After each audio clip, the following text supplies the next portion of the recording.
बिहार का चुनाव आया और चला गया। एनडीए ने बम्पर जीत हासिल कर ली और महागठबंधन को हार का मुंह भी देखना पड़ा।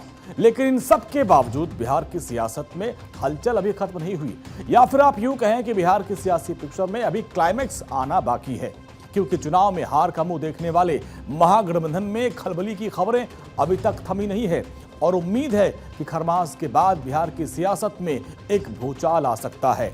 कैसे, इसको समझने के लिए जेडीयू के प्रवक्ता नीरज कुमार के इस दावे को गंभीरता से समझना चाहिए, सुनना चाहिए। जेडीयू प्रवक्ता नीरज कुमार ने दावा किया कि आरजेडी के कई विधायक उनके संपर्क में हैं।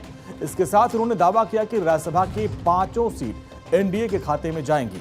दावा यहां तक किया गया कि गठबंधन के पास प्रस्तावक की भी संख्या नहीं बचेगी। अब नीरज के दावे में कितना दम है, इसको आजमाने के लिए खरमास खत्म होने तक का इंतजार तो करना पड़ेगा। लेकिन उसके पहले सवाल यह है कि आरजेडी के विधायक पाला बदलेंगे ही क्यों? तो इसका जवाब नीरज ने दिया और ये दावा किया कि तेजस्वी पर उनकी पार्टी को ही भरोसा नहीं है। राष्ट्रीय जनता दल के 2025 के विधानसभा चुनाव के बाद जो राजनीतिक परिस्थिति पैदा हुई, उनका अंदरूनी मामला है। भाई, राष्ट्रीय जनता दल के जो नेता है वो मीडिया स्रोत के अनुसार हिस्ट्री सीटर रमीज के साथ घूम रहे हैं। तो विधायकों के अंदर एक बेचैनी है कि भाई मेरा क्या होगा, मेरी पार्टी के भविष्य का तो सवाल ही नहीं पैदा होता है, उस पर तो ग्रहण लग ही गया।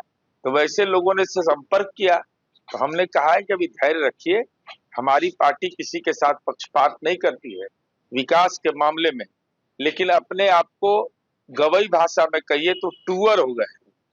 तो राजनीतिक टूअर हम रहने देंगे?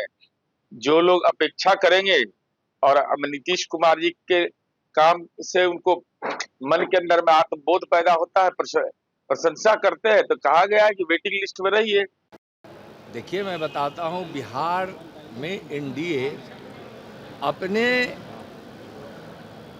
एजेंडे के साथ, विचारों के साथ और बिहार के विकास के लिए, बिहार के विरासत को वैभव देने के लिए हम सब एक साथ मिलकर चुनाव लड़े। यानी कि उनके मुताबिक हिस्ट्री शीटर के साथ तेजस्वी की यात्रा ने विधायकों को नाराज कर दिया और इसी नाराजगी का असर खरमास के बाद नजर आएगा।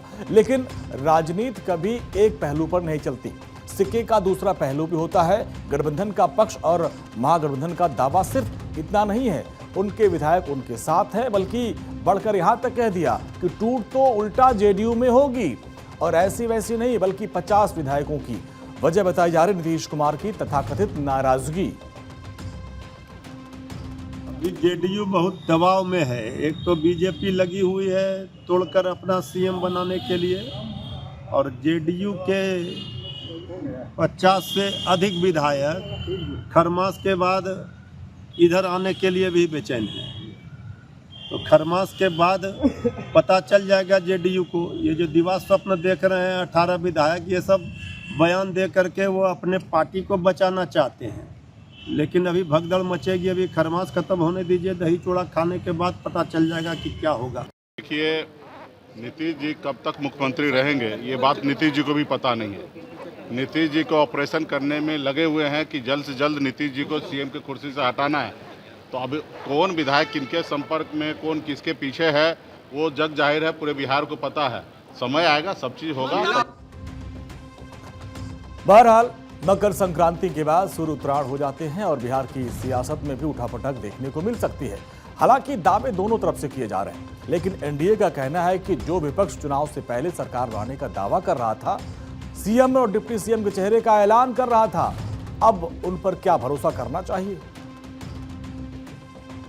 अरे वो तो 18 तारीख को मंत्रिमंडल का गठन कर रहे थे, उनकी बात कितना सत्य होती है तो आप लोग नहीं जानते हैं। ये बातें का जवाब नहीं उठाना चाहिए।